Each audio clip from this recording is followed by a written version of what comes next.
नमस्कार दर्शकों, स्वागत है आपका हमारे द न्यूज अड्डा 24 चैनल में और मैं हूं आपका अपना रजत। दोस्तों, आज हमारे साथ जिला शाहजहांपुर से 131 कटरा विधानसभा के विधायक जी बैठे हैं। हम उनसे उनका राजनीतिक करियर जानेंगे और क्षेत्र की समस्याओं पर कुछ चर्चा करेंगे। इसके लिए आज हमारे साथ हैं विधायक कटरा। नमस्कार सर। नमस्कार।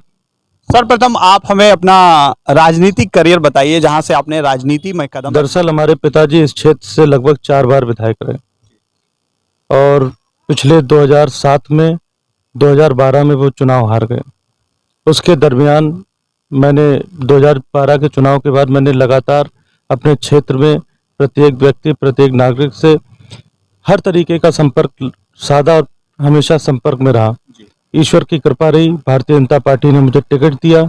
ईश्वर की कृपा रही, आपके सामने मैं जनता की सेवा करने लायक बना। चलिए ठीक है, आपका राजनीतिक करियर आपने हमें बताया। अब हम बात करेंगे कि आपके क्षेत्र की क्या आपको ऐसी प्रमुख समस्याएं लगती हैं जिन पर आप काम करना चाहते हैं और आगे भी उन पर आपका मतलब एक प्रकार से वहां पर पकड़ रहेगी। दरअसल पिछले 4.5 वर्ष में हमारे विधानसभा क्षेत्र में बहुत ज़्यादा विकास हुआ। मैं तो आपको आश्वस्त करता हूं कि पिछले 4.5 वर्ष में जितने मेरे विधानसभा क्षेत्र में विकास हुआ, इतना आज तक कभी किसी मतलब हमारी विधानसभा में कभी इतना विकास नहीं हुआ। लगातार मैंने इस क्षेत्र के मुद्दों को विधानसभा में उठाया। हमारे कार्यकाल में राजकीय डिग्री कॉलेज की स्थापना हुई, राजकीय इंटर कॉलेज की 2 स्थापना हुई, लगभग 20 से 25 पुल पुलियों का निर्माण हुआ, विद्युतीकृत प्रत्येक गांव में हुआ, डामरीकृत को प्रत्येक गांव से जोड़ा गया और जो गरीब व्यक्ति, जो लोग इलाज कराने में अभाव रखते हैं, उनके लिए मैंने माननीय मुख्यमंत्री जी से लगातार राहत को उसका के माध्यम से उनका इलाज करवाया। साथ ही साथ हमारा क्षेत्र रामगंगा की कटरी में बसा हुआ है, जिसमें द्वाबा नदी है, रामगंगा है और बैगुल नदी है। मैंने लगातार इन नदियों को जो कटाव होता था उनको बचाने के लिए बाढ़ राहत कार्य करवाया है। जैसे कुंडरिया गांव है, लगातार कटता रहा। मैंने अपने विधानसभा क्षेत्र में लगातार उसकी मामला मैंने विधानसभा में उठाया और ईश्वर की कृपा रही, माननीय योगी आदित्यनाथ जी द्वारा उसमें लगभग 3 करोड़ की लागत से पूरे तटबंध बनाए गए। ऐसा ही गांव परौर पड़ता है रामगंगा के किनारे। इस प्रकरण को भी मैंने जब विधानसभा में उठाया तो माननीय योगी आदित्यनाथ जी द्वारा इसके लिए फंड रिलीज किया गया और लगातार वहां पर निर्माण कार्य जारी है। और ईश्वर की कृपा है कि इस वर्ष कोई भी कटान हमारे क्षेत्र में नहीं हुआ। दुबला करीमनगर में कटान हो रहा था, उसके लिए मैंने तत्काल प्रभाव से जिलाधिकारी के माध्यम से सूचना करके वहां पर आज भी काम चल रहा है और लगातार ईश्वर की कृपा से हमारे क्षेत्र में कोई इस बार कटान नहीं हुआ। 2022 में चुनाव आ रहा है, विधानसभा का नया चुनाव है, उसके लिए आपकी क्या तैयारी है? देखिए, 2022 में उत्तर प्रदेश का चुनाव आ रहा है। हमारी पूरी तरीके से तैयारी है, भारतीय जनता पार्टी की पूरी तरीके से तैयारी है और मैं कार्यकर्ता की तरह भारतीय जनता पार्टी का चुनाव लड़ाऊंगा। हर तरीके से अगर भारतीय जनता पार्टी मुझे टिकट देगी, निश्चित रूप से मैं मैदान में उतरकर भारतीय जनता पार्टी का परचम कटरा विधानसभा में लहराने का पूरा प्रयास करूंगा। किसानों की कुछ समस्याएं रहती हैं आवारा पशुओं को लेकर, इस पर आपका क्या कहना है? फिलहाल तो सरकार गौशाला का निर्माण करा रही है, तमाम उनकी व्यवस्थाएं कर रही है, लेकिन तब भी किसानों को समस्या हो रही है, इस पर आपका क्या कहना है? देखिए, गौशाला का निर्माण हमारी सरकार पूरी तरीके से कटिबद्ध है कि प्रत्येक मंडल न्याय पंचायत स्तर में गौशाला का निर्माण हो सके। मगर हमारे क्षेत्र में कई सारी गौशालाओं का निर्माण हुआ।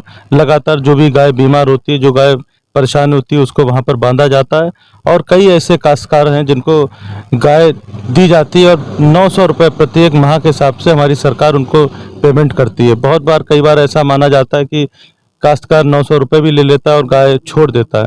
ये हमारी और आपकी कमी है, मगर हमारी सरकार पूरी तरीके से इस प्रकरण के लिए सीरियस है ताकि हमारे काश्तकारों को कोई परेशानी ना हो सके।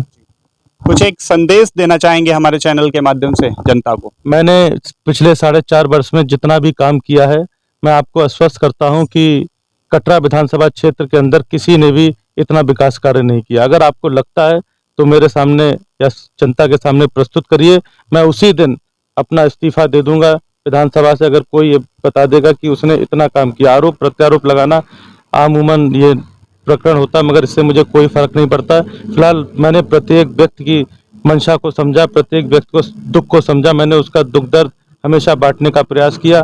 हर सुख दुख में मैं आपके साथ रहा, आपके सुख में साथ रहा, आपके दुख में साथ रहा और आगे भी आपके बेटे, आपके भाई, आपके भतीजे, आपके नाती की तरह लगातार मैं प्रयास करता रहूँगा और जितना कार्यकाल चाहे बिजली की समस्या हो, मैंने अकबरिया में एक विद्युत केवीए का उपकेंद्र का शिलान्यास किया। मेरे कार्यकाल में उसका लोकार्पण भी हुआ, जिससे बिजली व्यवस्था दुरुस्त हुई। आपके जयंतीपुर के उपकेंद्र की मैंने क्षमता वृद्धि करवाई, आपके कटरा की उपकेंद्र की क्षमता की वृद्धि करवाई। और आपको बता दूं, कटरा में बिजली की बहुत बड़ी समस्या थी, क्योंकि कटरा फीडर को मदनापुर फीडर से जोड़ा गया था। मैंने माननीय मुख्यमंत्री जी से, माननीय विद्युत मंत्री जी से मिलकर कटरा फीडर की को एक अलग करवाया मदनापुर से, क्योंकि कहीं अगर दूर गांव में, मदनापुर में किसी गांव में फॉल्ट आ जाता तो पूरे कटरा की बिजली काट दी जाती थी। मगर हमने उसको अलग करवाया, उसका फीडर कटरा से मदनापुर से जुड़वा दिया। तो निश्चित रूप से हमारे क्षेत्र में बिजली व्यवस्था भी पूरी तरीके से पर्याप्त है। लगभग 25 पुल, हमारे पुल से लेके पुलिया तक मैंने स्वीकृत करवाए। ऐसा कभी भी आज तक ऐसा नहीं हुआ। हमारी सरकार प्रत्येक नागरिक को 2 टाइम का राशन, 2 बार राशन महीने में दे रही है। और सरकार की बहुत सारी योजनाएं, चाहे आवास योजना समझिए, चाहे शौचालय योजना समझिए। और आपको एक नई चीज़ बता दूं कि हमारे माननीय योगी आदित्यनाथ जी, माननीय मोदी जी के माध्यम से प्रत्येक गांव में पानी की टंकी की स्थापना हो रही है, जिसके लिए लगभग जमीन पूरी चिन्हित कर ली गई है। बहुत जल्दी इसका शिलान्यास हो जाएगा। प्रत्येक गांव में पंचायत भवन बन रहे हैं, प्रत्येक गांव में सामूहिक शौचालय बन रहे हैं। आप लोग देखिए, जितना काम हमारी सरकार द्वारा किया गया, मैं मानता हूँ कि कभी आज तक इतना काम नहीं किया। शौचालय के लिए बताइए, कभी किसी ने सोचा नहीं। ऐसे माननीय प्रधानमंत्री नरेंद्र मोदी जी ऐसे व्यक्ति थे जिन्होंने इस शौचालय के दर्द को समझा और निश्चित रूप से प्रत्येक नागरिक को शौचालय उपलब्ध कराने का भी प्रयास किया। मैं मानता हूं प्रत्येक गांव में प्रत्येक व्यक्ति के पास शौचालय आज हैं। प्रत्येक व्यक्ति हमारी बिजली का लाभ ले रहा है, प्रत्येक व्यक्ति हमारे राशन का लाभ ले रहे हैं। मैं मानता हूं ऐसा काम कभी आज तक नहीं हुआ होगा जितना पूरे भारत में माननीय प्रधानमंत्री जी आदरणीय नरेंद्र मोदी जी ने किया, माननीय योगी जी ने हमारे उत्तर प्रदेश में किया। मैं मानता हूं उत्तर प्रदेश की भाषा भी बदली, उत्तर प्रदेश का रंग रूप बदला। मैं तो स्वयं दिल्ली विश्वविद्यालय से पढ़ा। जब दिल्ली विश्वविद्यालय में कोई व्यक्ति उत्तर प्रदेश की डिग्री लेकर जाता था या उत्तर प्रदेश की मार्कशीट लेकर जाता, तो उसको एक गलत नज़र से देखते थे, पता नहीं ये कहाँ से आ गए। मगर आज उत्तर प्रदेश का सम्मान बढ़ा, आज उत्तर प्रदेश का मान बढ़ा, उत्तर प्रदेश के युवाओं का मान बढ़ा। अगर कोई उत्तर प्रदेश का व्यक्ति बाहर नौकरी करने जाता, अगर कोई उत्तर प्रदेश का व्यक्ति बाहर एडमिशन लेने जाता, तो निश्चित रूप से उसे बहुत सम्मान मिलता है कि आप वही उत्तर प्रदेश से आए जहां योगी आदित्यनाथ जी मुख्यमंत्री हैं। कभी हम लोग दक्षिण के राज्य में जाएं तो निश्चित रूप से आदमी हम लोगों से चर्चा करता है कि अरे आप ऐसी जगह से विधायक हैं जहाँ पर माननीय योगी आदित्यनाथ जी मुख्यमंत्री। तो हम लोगों को बहुत गर्व होता है। मैं तो कहता हूँ साहब, ईश्वर की कृपा है, मैं विधायक हूँ, मगर मैं उत्तर प्रदेश, मुझे गर्व है कि मैं उत्तर प्रदेश का नागरिक भी हूँ और यहाँ का काश्तकार भी हूँ और यहाँ मेरे सब अपने हैं। आप यहाँ पर आए, आपको मैं धन्यवाद करता हूँ। बहुत बहुत धन्यवाद, आपने हमारे चैनल के माध्यम से अपने विचार हम तक पहुंचाए। देखते रहिए आप हमारा चैनल द न्यूज़ अड्डा 24। नमस्कार, जय हिंद, जय भारत।